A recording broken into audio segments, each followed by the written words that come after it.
Subscribe.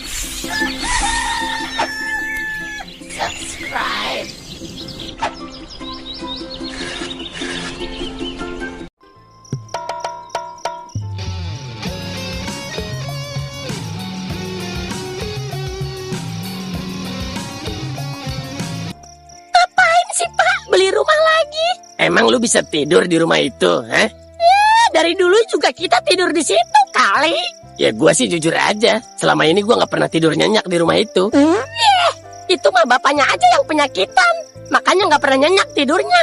Ya penyakit dari mana datangnya gue tanya, kalau bukan dari rumah itu. Ya bukan lah, Peot sehat-sehat aja tinggal di rumah itu. Udah lu ah. Pokoknya gua mau beli rumah yang agak gedean, biar bisa tidur sambil main golf. Lagu.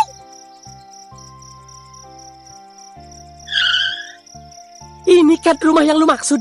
Iya, Mal. Dari dulu seneng banget gue lihat rumah ini. Adem kayaknya. Apa nggak serem, Pak? Ya tergantung. Kalau harganya em-eman serem sih. Ya pasti em-eman, Tuan Rungkat. Rumah segede gini mah. Coba aja dulu yuk. Turun yuk. Itu ada bannernya tuh. Ayo. Ini bukan rumahnya peninggalan Belanda itu ya, Tuan Rungkat? Itu lu tahu, Bi. Tahu dari mana lu? Tua lu dasar. Ya kan saya pernah disuruh kerja di sini sama bapak saya. Sayanya yang nggak mau. Kenapa nggak mau? Hah? Bete, Yot. Lu lihat aja noh. Gue suruh ngurusin rumah kosong, mana sepi. Justru itu, karena sepi gue suka nih rumah. Kalau sepi, lu nggak bisa pamer ke orang-orang dong, Kat. Kalau lu sultan. Waduh, iya juga ya, Mal. Dari ribuan kalimat lu, baru kalimat ini yang masuk di kuping gue.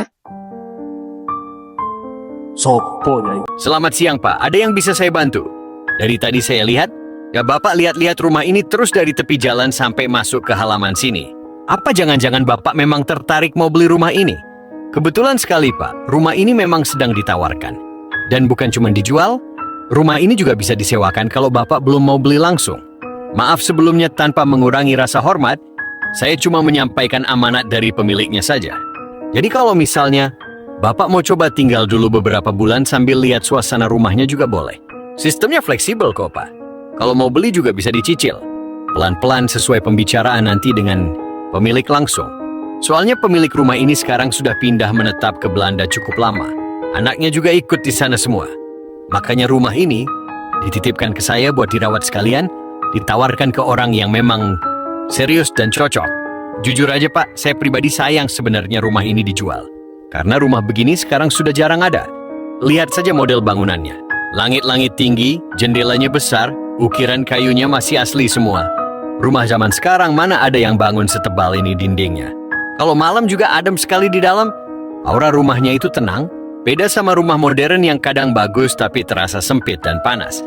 Nah soal harga, mungkin buat orang lain terdengar mahal, tapi kalau lihat ukuran dan tanahnya sebenarnya murah sekali, Pak. Sekitar 1 miliar masih bisa nego lagi. Itu pun langsung sama pemiliknya nanti. Makanya banyak orang heran juga, kok rumah sebesar ini murah banget di bawah harga pasar? Saya juga sering ditanya begitu. Dan saya selalu jawab jujur aja. Karena rumah ini memang model lama. Jadi walaupun mewah, banyak orang sekarang lebih suka rumah modern minimalis yang putih kinclong begitu. Sementara rumah ini lebih ke gaya Eropa zaman Belanda. Klasik, elegan, dan berasa seperti rumah orang kaya zaman dulu. Kalau menurut saya sih justru itu nilai mahalnya, Pak. Karena rumah model begini punya karakter. Kalau direnovasi sedikit saja, wah bisa jadi rumah paling menonjol satu kawasan. Oh iya, Pak. Saya jujur dari awal aja ya, takutnya nanti malah dengar cerita aneh dari orang luar. Kalau dibilang angker, ya sebenarnya itu hal biasa sih untuk rumah kosong lama. Namanya rumah besar dan jarang ditempati, pasti banyak suara-suara kecil. Kadang pintu bunyi kena angin, kadang suara langkah tikus di plafon.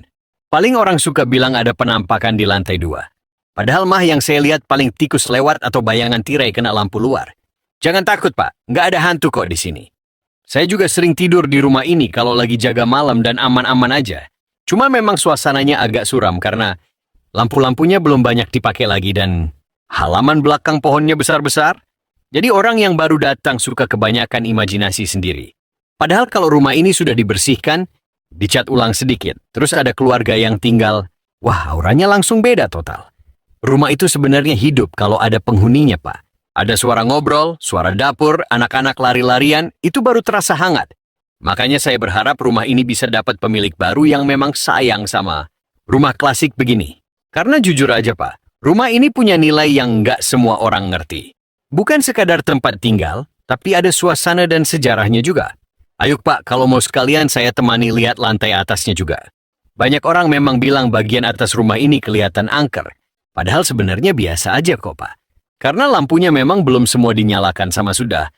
Lama nggak ditempati penuh saja, makanya suasananya agak sepi. Kalau nanti sudah dibersihkan dan diisi perabot baru juga, pasti beda rasanya. Mari Pak, hati-hati tangganya ya. Kayunya masih asli, jadi agak berbunyi sedikit kalau diinjak. Nah ini lorong lantai 2-nya Pak. Lihat sendiri kan sebenarnya bagus. Jendelanya besar-besar, cahaya matahari masuk semua kalau pagi. Kalau sore malah enak sekali buat duduk santai sambil minum. Kopi lihat halaman belakang. Dan kamar-kamarnya juga luas. Yang ini dulu katanya kamar utama pemilik rumah. Kalau malam memang agak sunyi sih karena area sini jauh dari jalan raya, tapi justru itu yang bikin tenang sebenarnya. Cuma orang sekarang kebanyakan takut duluan sebelum tinggal. Padahal saya sudah lama jaga rumah ini aman-aman aja. Paling kalau malam ada suara dol. Sedikit dari plafon ya tikus lari atau kayu memuai kena udara dingin. Rumah tua memang begitu Pak, ada suara alami bangunannya. Bukan apa-apa yang aneh. Nah coba lihat balkon sini Pak. Bagus kan pemandangannya? Kalau dibikin kursi santai sama lampu taman sedikit, wah malam-malam bisa enak sekali duduk di sini. Makanya saya bilang rumah ini sebenarnya potensial banget. Apalagi buat orang yang suka suasana klasik dan tenang. Oh iya nanti kalau Bapak memang serius atau mau nego harga, saya kasih langsung nomor handphone pemiliknya ya Pak. Biar enak bicara langsung.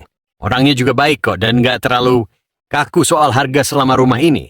Jatuh ke tangan orang yang cocok. Kalau Bapak mau sewa dulu juga bisa dibicarakan. Jadi nggak harus langsung beli buru-buru. Silakan dipikir pelan-pelan saja Pak.